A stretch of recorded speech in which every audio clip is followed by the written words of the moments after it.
Après celui du Mont-Saint-Michel, Orange permet à 3 de ses salariés de courir le marathon de Sibérie.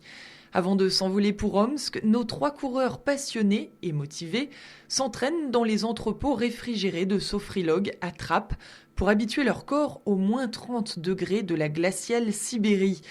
Poussons la porte de ce congélateur géant pour retrouver ces 3 marathoniens de l'extrême.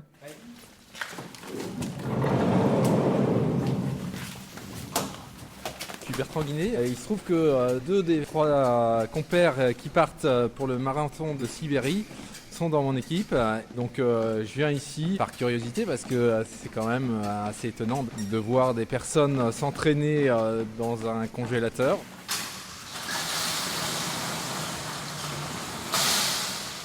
Comme on fait des entraînements souvent longs, d'1 heure, d'1 heure et demie, pour être au plus près des conditions qu'on aura là-bas.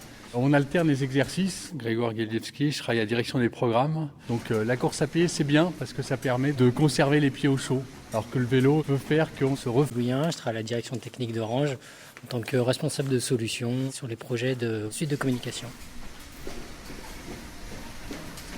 Je m'entraîne sur le vélo d'appartement pour essayer d'être au plus proche des conditions de la Sibérie. C'est pas le même effort, mais en augmentant les doses d'entraînement, on peut arriver à des choses similaires. Tapis de course à pied, non motorisé, compte tenu de la température. C'est un tapis mécanique qu'on entraîne par la force de nos pieds, nos jambes. Patrick Occhipinti, donc je suis un collègue de Grégoire Galievski, puisque je suis également à la direction des programmes et je m'occupe de tout ce qui est... Là, on doit être au 4e, 5e entraînement sur les 11-12 que nous nous sommes fixés d'ici la fin de l'année. L'idée, c'était d'améliorer chacun des aspects de l'isolation du corps. Je pense que pour moins 36, nous y sommes arrivés. C'était impressionnant. Moins 30 là ?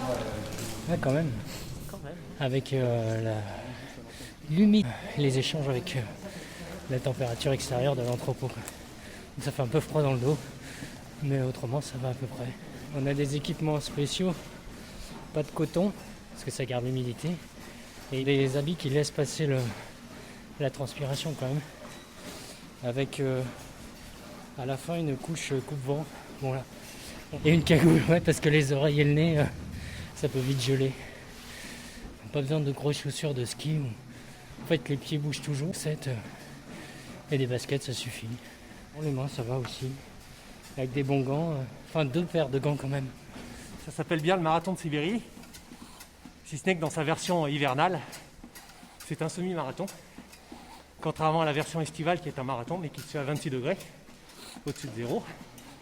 Les organisateurs, je pense, ont gardé le nom pour donner quand même accès à ce type d'épreuve, sachant que 21 km, c'est pas non plus une mince affaire dans ce climat et ce contexte-là. Il lâche. La température met à rude épreuve nos équipements d'entraînement. Après le vélo elliptique qui nous a lâché la semaine dernière, le vélo d'appartement qui commence à montrer des signes de faiblesse. Ça nous rappelle au quotidien qu'il faut qu'on soit très vigilant à nos ressentis physiques et à notre équipement et isolation. Omsk se trouve à peu près à 5000 km à l'est de Moscou. C'est à peu près, je pense, à la même latitude que Moscou.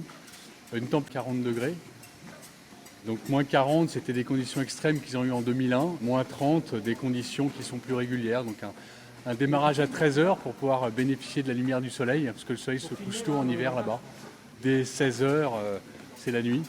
Et on est au froid, on peut considérer qu'on a un facteur de 2,5 en termes de ressenti. Donc un moins 30 degrés peut tout de suite tomber à un moins 80 avec un vent de face un peu violent. La Sibérie est la superficie congelée la plus importante du globe, qui n'a pas bougé depuis 11 000 ans. Cette superficie qui est l'équivalente de la France et l'Allemagne réunies.